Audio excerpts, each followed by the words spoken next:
What is up, NFL fans, and welcome back to another episode of the NFL Whip Round. I'm Jeff Hartman, joined by Coach Kevin Smith. Week 15 in the books, Coach. What do you think? I think it was cold this weekend, Jeff. That's an understatement. I think the older I get, I used to romanticize playing football in the cold. I used to enjoy it. Anymore, I look at it and I just think to myself, that hurts. That must hurt. What is the coldest game you ever played in? I played in college up at Union College in Schenectady, New York. It was 7 degrees at kickoff.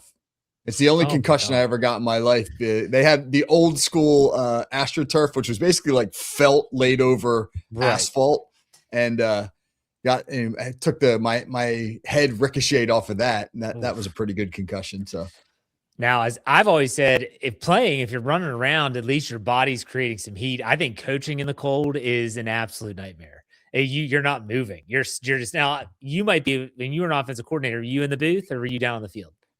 I'm in the booth, which 14 years as a head coach, I'm thrilled to be in the booth right now. I coached a game once where the high was 34 degrees. And I coached a spring sport, mind you, and it started to snow in the middle of a lacrosse game. And I couldn't feel my toes completely for a couple of days after that. That was miserable. And that's what a lot of these NFL teams were dealing with as that cold weather continued to move to the east. You had Chicago and Cleveland was bitter cold. Philadelphia, Vegas and Philly was cold. We obviously Cincinnati along the river at Paycor Stadium was frigid, and Pittsburgh and Miami, the wind chills down 0 degrees, just absolutely insane. But we're going to talk about a lot of those teams. Let's start off with the official end of a dynasty, at least in terms of making the playoffs. The Kansas City Chiefs have been eliminated from the AFC playoff picture after they lose 16-13. And to add injury to insult, we'll put it that way, Patrick Mahomes suffers a torn ACL. And there's a lot to unpack here, Coach. What do you think? That last part is huge because it's going to shape Kansas City's entire offseason. The degree to which Mahomes will recover, what happens with Travis Kelce. He may go off into his post-football world with Tay and live whatever's next for him. And they obviously need some upgrades at the wide receiver position. So it'll be very interesting to see how they proceed in the offseason. But as for their streak coming to an end, hell of a run. 10 straight playoffs, 5 out of 6 Super Bowls the last 6 seasons. The only team to make 5 Super Bowls in 6 seasons. Three titles. So it comes at a time where there's increasing parity in the NFL, which I think makes it even more impressive. Do you think there's a chance that the dynasty is not just this past stretch is done, but that they're going to have an uphill battle for the foreseeable future and that they might not ever reach those heights again? They've still got a good young core, but yeah, some of their high profile players, Kelce, Chris Jones, those guys are aging out. How Mahomes returns from the ACL will be obviously very important. I mean, he's a guy that relies upon his ability to manipulate the pocket and move around and extend plays, etc. I don't think that, the way surgeries are these days, he'll probably make a full recovery, but you never know. And so, yeah, that's a valid question. I will not write off the Chiefs because as long as they have Mahomes and Andy Reid, they're going to have a shot. But there's a new breed coming up in the AFC. There's a lot of good young quarterbacks, and they certainly don't have the monopoly on talent it felt like they had for a while there. And 2 of those quarterbacks reside in the AFC West with Justin Herbert in LA and Bo Nix in Denver. Yep. And so I think about, I want to touch on Patrick Mahomes and the knee injury first and foremost, because a lot of people on social media, he'll be fine. He'll be ready for week 1 next year. Yeah, he probably will be. But with advances in the medical system and the surgery that's performed and how they do it, it's typically a 9-month recovery. But what you have to understand, and this is something that Aaron Rodgers spoke about when he missed an entire season due to his ruptured Achilles tendon. Sure, he was able to get back on the football field, but he spent the entire offseason rehabbing that injury. It wasn't like, you think if Patrick Mahomes doesn't tear his ACL in Sunday's loss at home to the LA Chargers, you might think, well, he's going to just be able to relax this offseason. He gets an extended offseason, let his body get ready, and then he can really attack this offseason to get ready for next season. that changes. Everything changes now. His entire offseason is going to be based around rehabbing that left knee, which that's the same leg that Tom Brady famously tore up his ACL in, I think it was 2008, 2009, actually 2009, because the Steelers won the Super Bowl that year. But still, everything changes at that point. I'm not about to say that Patrick Mahomes is going to be the same quarterback post-surgery. Would you agree or disagree with that statement? If he eventually comes back to the level of play that we are accustomed to with him, I won't be shocked, but it's not going to happen right away. You reference Rodgers. When you looked at Rodgers' performance in 2024, it took him more than half of that season to get back to playing the way that he had been pre-Achilles injury. It just, you don't catch up right away. I mean, are you okay to play? Yes, but are you able to push off and feel confident in the knee and do the things that you had done previously without worrying about re-injuring it? No. So even if he's on the field in September, I don't think he'll be playing at his highest level until much beyond that. Yeah, it's going to be interesting. You figure that Travis Kelce is probably going to retire after this season. And then what other changes do they make? Their offensive line, we talked about it last week, has been porous for a very long time. And so they're a beat up team in more ways than one. It's weird. It's weird to not have the Chiefs in the mix even. And so this goes back to, I saw a statistic that this is the first time since 1998 that not Peyton Manning, Tom Brady, or Patrick Mahomes will not be in the postseason in the AFC playoffs. That's crazy. That's wild to think about. All right, Coach, let's go to the topic I was really excited to talk about with you, Phillip Rivers. The last time we talked, Phillip Rivers was potentially signing a practice squad contract. He signs that. First and foremost, before we even get anything about the game itself, were you shocked that A, he decided to come back and sign a practice squad contract, or B, that they promoted him and elevated him and started him in a game on Sunday? Were you surprised by any of that? I was surprised by all of it. Yeah. When's the last time you thought about Phillip Rivers prior to a week ago? I can't. Well, you would hear reports of another kid coming, but that was about it. Right. Yeah, Phillip Rivers, the football player. Yeah, I hadn't thought of in a long time. Right, and then boom, he's back. But I'll tell you what. On Monday, I did a breakdown of his performance. Put a bunch of stuff up on my X account. He played really well. Like he doesn't have the physical ability to do certain things. He never had a big arm to begin with. Right. And so, he doesn't have much velocity on his throws. He's not going to throw a great deep ball. He can't get out of the pocket. There are significant limitations to what he can do. But the mental part of his game and his accuracy, I mean, it looks like he never left. It's unbelievable how well he played the position. And by that, I mean, really more so the mental aspect of it. So your other question was like, oh, are you surprised they elevated him? Well, I was until I turned the film on. And then I watched the film and I said to myself, I guarantee there's nobody better on that roster.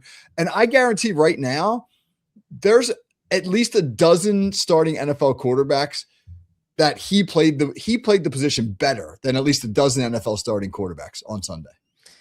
So the Colts lose 18-16 in Seattle. And honestly, Phillip Rivers was not the reason that they lost. He goes 18-27 for only 120 yards. He did throw a touchdown. He was intercepted, was only sacked one time for a rating of 73.1.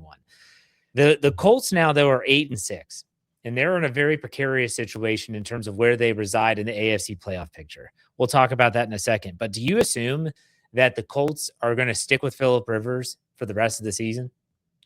I think they'll stick with him until they're mathematically eliminated. I think that is a smart course of action. If you're sticking with him in week 17 at the expense of finding out what you have with Riley Leonard, if he's healthy, then that's a mistake, right? If you got a young quarterback who you took, the kid out of Notre Dame, and I know he's been injured, and that's one of the reasons why Rivers is on the roster right now. But if Riley Leonard is healthy and the Chiefs are out, or the Colts are out of the playoffs, you got to find out what you have in him. And so let's look at the Colts' remaining schedule. People need to remember that a practice squad player can be elevated 3 times before the team has to make a decision on whether they keep them on the 53 or they release them. They have the Colts on Monday Night Football next week. Then they host the Jaguars, and then they go to the Texans to finish it up. So they might say, Philip, we're going to give you next week, man. We got to beat the 49ers to keep our hopes alive, and then we'll see how it goes. But like you said, if they lose, Anthony Richardson is just being cleared to return to practice. They might want to get him out there, not so much to see what they have in him, but what they could potentially get if they want to trade him and move off from him this past offseason. But any other thoughts on Philip Rivers before I dive into another aspect of this that a lot of people are talking about? Philip Rivers is an inspiration for middle-aged dads everywhere. He's like, is he 44? Is he 44? 44. Okay. And he looked every bit of it. Dad bod, a little bit of a belly, bad mobility. But I liked what he said at the end. He said anybody can do nothing. Yeah. Get out there and try. And don't be afraid. Take a shot. And I mean, that's a great message. I mean, my goodness, if he had an itch that he wanted to scratch, well, he scratched it and he didn't embarrass himself in the process. And I think a big takeaway of mine is this: the elite quarterbacks master the mental aspect of the position, because this guy went out there with diminished physical skills and still put his team in position to beat a really good Seattle team, one of the best teams in the NFL. That's unbelievable to me. And the reason was because he was just so good mentally. And he gave them the lead in the waning minutes of the game. 47 seconds left. Yes. And if it wasn't for a defensive collapse, he would have had a game-winning drive and would have turned that thing. I will say this. I saw his comments after the game. It was inspiring. Yeah, I'm 42. And so, he's not too far away from me age perspective. And he's like, look, like you said, anyone can just say no and not put themselves out there. He goes, but sometimes you got to take a risk. And sometimes you got to say, you know what, screw it, I'm going to do it. It was very inspiring. And I actually was inspired watching that game. I had that game on as one of my 4 on the Sunday ticket box. And I was watching like, holy cow, like this guy's actually doing this. Like he's actually doing it, and we'll talk about the 2004 NFL quarterback class at the end of the profile. But I also think this is a damning statement about the state of quarterback play in the NFL right now. The fact that the Colts, who desperately need a quarterback, and I know that you can't make trades, that's past the trade deadline, all that stuff. They went and got a 44-year-old guy who's been working with quarterbacks, coaching high school football to come out of retirement to get the job done. Would you agree that this is a damning statement as it pertains to the state of quarterback play, or am I reading too much into this? I agree. I mean, it's the hardest position to play in sports for a reason. And I think we really saw it. It is, again, it's not just about your physical skills. I mean, there's certain positions I think you can play in the NFL where your physical skills are going to be overwhelmingly be the thing that allows you to succeed or fail. And that's just not true at the quarterback position. What your understanding of how the game works and your ability to process mentally is so much more important than any other position.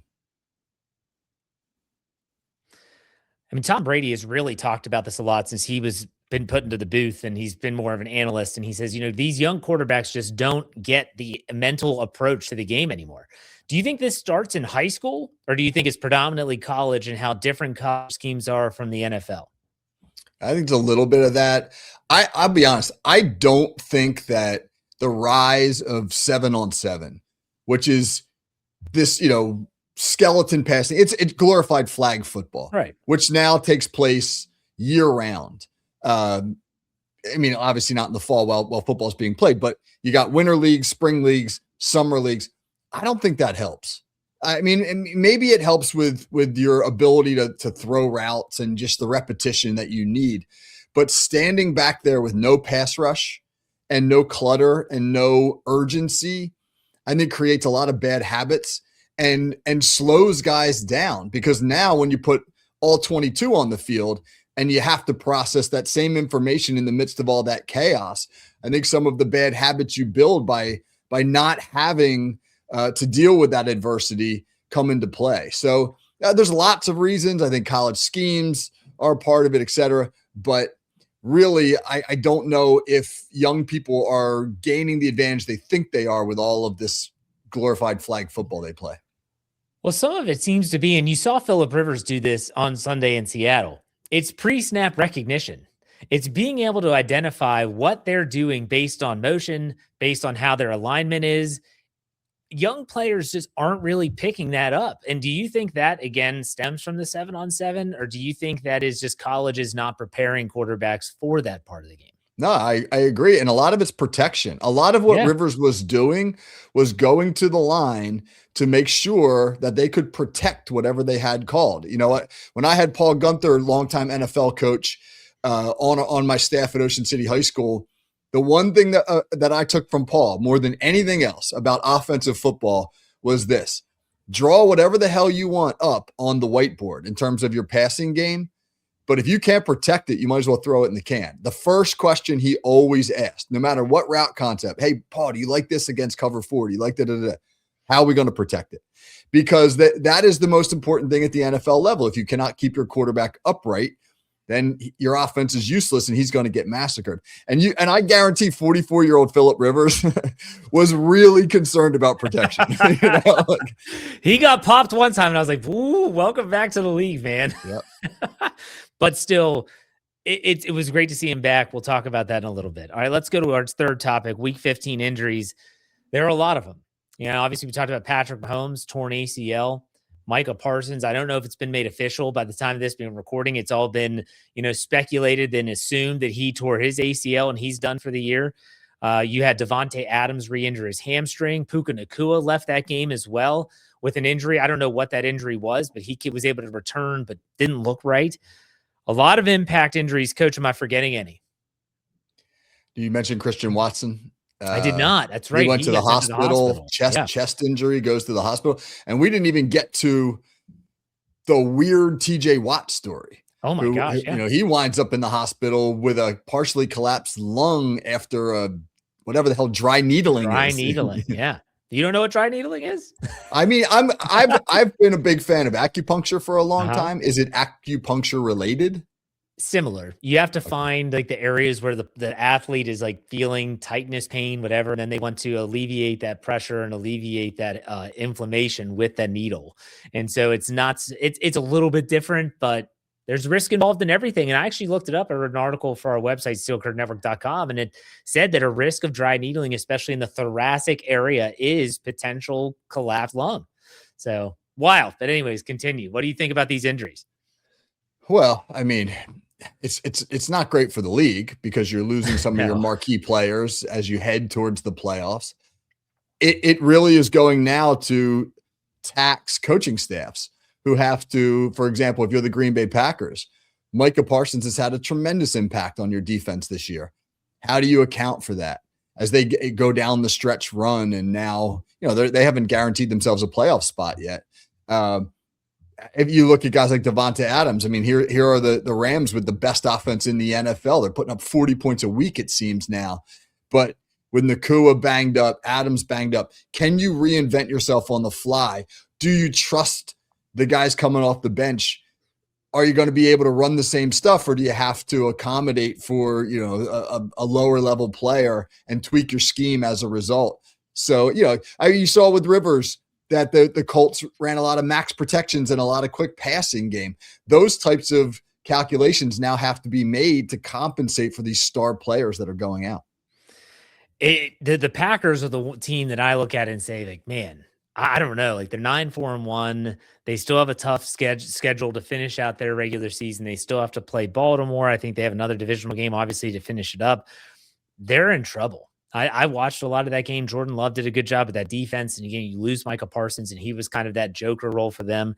It's going to be interesting. But like you said, it's not good for the league when you lose marquee players at the most important time of the year. But let's talk about those teams that are eliminated and which coaches are on the hot seat. So let's go to the AFC first. Teams that are mathematically eliminated: the Kansas City Chiefs, the Cincinnati Bengals, the New York Jets, the Cleveland Browns, the Raiders, and the Titans. I can think of, and I'm honestly going to look here, I think there's at least 2, maybe 3 coaches. The Titans are getting a new coach no matter what, so I'm not going to put them in there. I think there's at least 3 teams that I think are going to have new head coaches in 2026. What do you think? I think Pete Carroll's a slam dunk out there in Vegas. I agree, 100%. I can't imagine they're going to bring him back, especially if they get the number 1 overall pick. Yeah.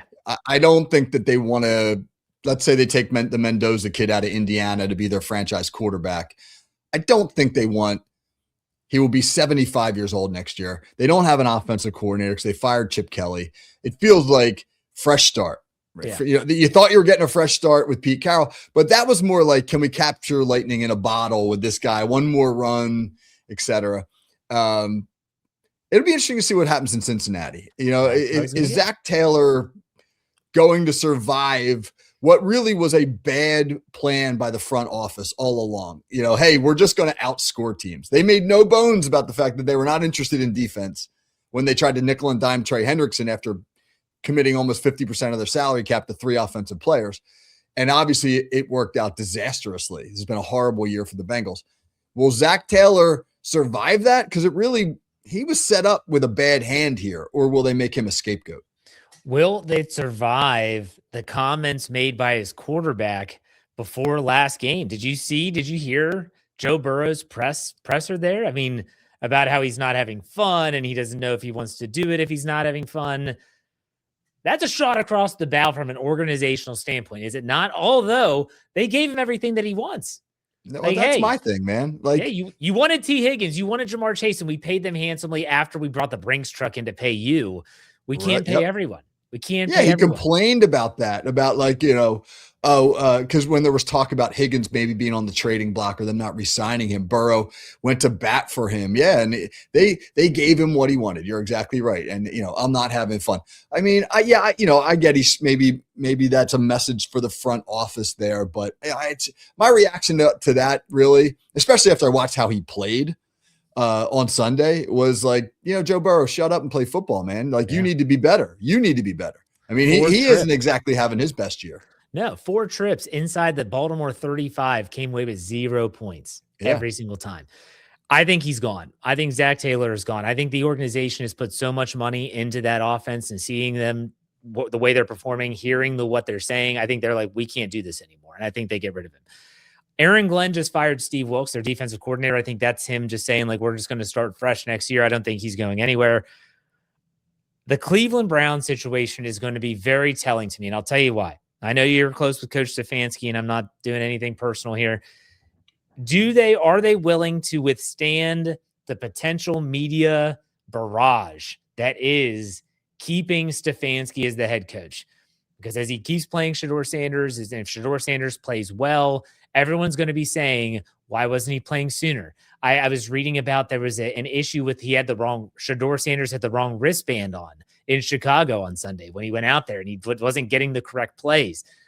I don't know. If the Browns see this and say, we can't do this anymore, I could see Stefanski out in Cleveland. I know you disagree, but that's just what I think. What's your take? I don't disagree. I think Sunday's game was really bad, really bad. Sanders did not play well. No touchdowns, 3 picks. And, it appears they're still kind of lost at the quarterback position. Kevin Stefanski has been dealt a terrible hand by his front office. They saddled him with the awful Deshaun Watson contract. And then when that didn't work out, they threw a bunch of guys who will probably never become NFL starters at him. He managed to win football games with 5 different quarterbacks, from Dorian Thompson-Robinson to Joe Flacco and Kenny Pickett and guys, he's had a parade of quarterbacks that are JV level quarterbacks in a varsity sport. But as you suggested, the optics have gotten bad, and you have to wonder, will the Browns feel tempted to start over? Hey, new quarterback, maybe we go with a new head coach, etc. Especially with 2 first-round picks in the draft upcoming year, you got to figure that out. That's going to be tough. Let's go to the NFC. Teams that are eliminated: the Minnesota Vikings, the Atlanta Falcons, the Saints, the Commanders, Cardinals, and Giants. We know the Giants are going to have a new coach. But of the other teams, I can count at least 2, maybe 3. What do you think? The one that leaps to mind at first is Jonathan Gannon in Arizona. They just look increasingly non-competitive. Yes. And granted, Jacoby Brissett's playing quarterback, but that's not the issue. Jonathan Gannon is a defensive guy. I mean, he was brought over as the architect of the Eagles defense in their couple of their Super Bowl runs, and was supposed to shore up the defense in Arizona. And just hasn't done it. I mean, they're giving up 30 and 40 points every week now. And I don't know where they go this year. Are they going to hang on to Kyler Murray? Are they going to try to move him? They still owe him a lot of money. It could be a situation where they opt for the start over as well. Let's move on from Kyler Murray. Let's move on from Jonathan Gannon. So that's an interesting one for me to watch. I think Raheem Morris is out in Atlanta. It looks that way. It just, again, like you said, they're not playing hard. It just doesn't seem to look. I don't think they did have a big win on Thursday night. True. So maybe does that do anything for them? I don't know. We'll see. I don't think the Commanders are going to move off of their coach, nor the Saints. Kellen Moore's first year, they knew it was going to be a project. So okay, and I think Kevin O'Connell's fine in Minnesota. You agree with that? Yeah. All right. The key is to be competitive. Like the Saints don't have a great record, but they're playing hard. Absolutely. They've got a couple big wins the last couple of weeks over division opponents, and they seem to be getting better. I think that's a big key. When you have a team that's not great, in what direction are you trending? The Cardinals are getting worse, and that doesn't bode well for Jonathan Gannon. And whereas the Saints are getting better, and that speaks highly of what the job Kellen Moore's doing. All right, so let's take a look at the playoff picture now. In the AFC and the NFC, both conferences have one team that have already clinched a playoff spot. In the AFC, it's the Denver Broncos. So the rest of the field, the Patriots, coming off that loss to Buffalo, which was one hell of a game, by the way. They are the 2 seed. The Jaguars they are leading the AFC South. They're 10-4 after beating the Jets. The Steelers, as of this being recorded, have not played on Monday Night Football, but are still the 4th seed as the first place team in the AFC North.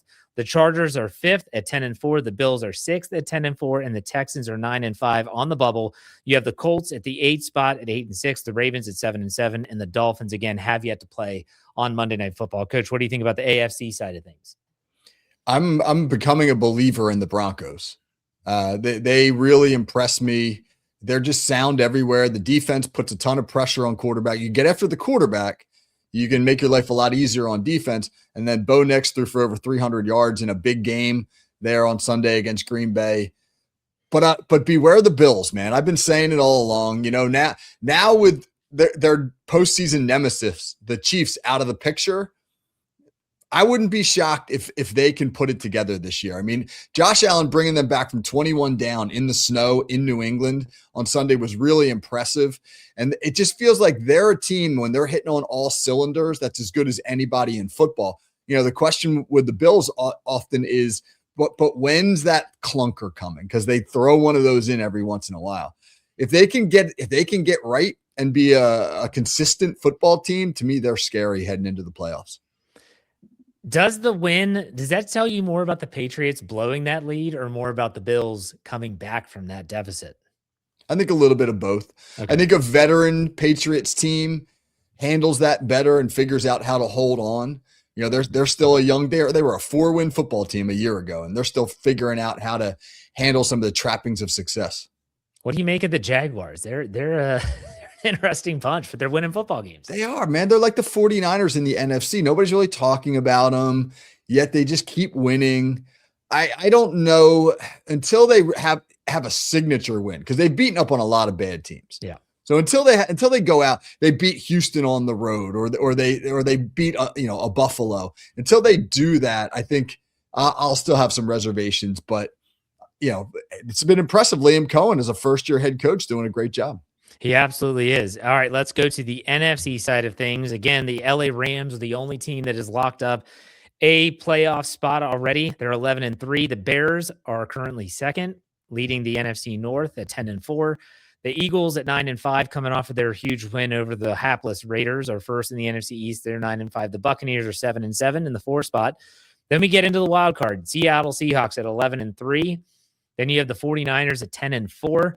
And then the Packers at 9-4-1 on the bubble. The Lions at 8-6. The Panthers at 7-7, and the Cowboys, I thought they were mathematically eliminated, but I guess not. 6-7-1 after their loss on Sunday Night Football. So, what do you think about the NFC side of things? Well, game of the year coming up this week. I think it's on Thursday night. Seattle and the Rams. Up in Seattle. That's going to determine so much. It's probably going to determine not just the winner of the NFC West, but the number 1 overall seed in the conference, just like you got last year with Detroit and Minnesota playing each other right down the stretch.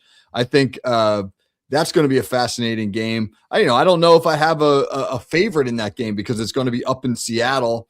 And but don't sleep on the 49ers, though, man. I mean, the job Kyle Shanahan has done is just outrageous this year when you consider Bosa's missed 11 games, Warner missed 8, Purdy's missed 8, Kittle's missed 5 or 6 games. I mean, those are marquee players, and they're winning games without them. So tremendous job. If they get healthy, they could be dangerous in the postseason as well. And I think, you look at the NFC North and how it's shaking out: 10-4 Bears, 9-4-1 Packers. The Lions are 8-6. Who knows which one of those teams, not to mention the Panthers at 7-7, and the NFC South Buccaneers, they're 7-7. There is a lot that can change on the NFC side of things. But I do want to go back to the AFC real quick. You said the Jaguars need a signature win. They play Denver in Denver next week. That could be that game. If they upset the Broncos, even though the Broncos have locked up a playoff spot, that would be a very telling victory for them. Okay, let's finish this up with a profile. I wanted to talk about this because obviously Phillip Rivers piqued my interest. We'll put it that way. I wanted to talk about the 2004 quarterback class. And that was predominantly, we're not going to put JP Lossman in there out of Tulane, but we're talking about Eli Manning, Phillip Rivers, and Ben Roethlisberger. So Phillip Rivers is getting all the pub right now because he's back in the league. Ben Roethlisberger he just got put into the Steelers Hall of Honor this past weekend. And Eli Manning is in his second year of eligibility in the Hall of Fame. Rivers now resets the clock for his Hall of Fame eligibility. He's got to wait, another 6 years or something like that. I just think that, I guess my question for you, and this isn't really a profile, but we'll talk about these 3 players. Do you think all 3 of these guys are Hall of Fame players? Definitely. No doubt. Would you, if you had to tier them in terms of 1, 2, and 3, and in terms of eligibility, how would you do that? Roethlisberger, Manning, Rivers. Okay, I agree. No doubt. I agree. Slam dunk. Okay. Do you think Phillip Rivers is a Hall? Because I put this on Twitter, and a lot of people said Phillip Rivers is in the Hall of okay or Hall of good, but not the Hall of Fame. What do you say to people that think that? I just think he did it. For me, for a quarterback, there's a couple of criteria, right, for the Hall of Fame. One is your numbers, because whether you think they matter or not, the voters always look at the numbers. And he is surprisingly near the top of the list in a lot of categories: passing yards, touchdowns. The other area is wins and losses. He had a great overall record in terms of his winning percentage. Where he comes up short, obviously, is championship pedigree. I mean, if you're going to say that, hey, to be a Hall of Fame quarterback, you should have a championship. I don't even know if Rivers ever got to the AFC Championship game. Maybe he did. He played with a torn ACL in New England. Okay. If you remember that game. So, I mean, if you want to knock him, maybe that's where you knock him. But if you're just going to go on the numbers and the overall success, he's right there with a lot of these guys who are in the Hall. Would you put this quarterback class up amongst the greatest classes of all time?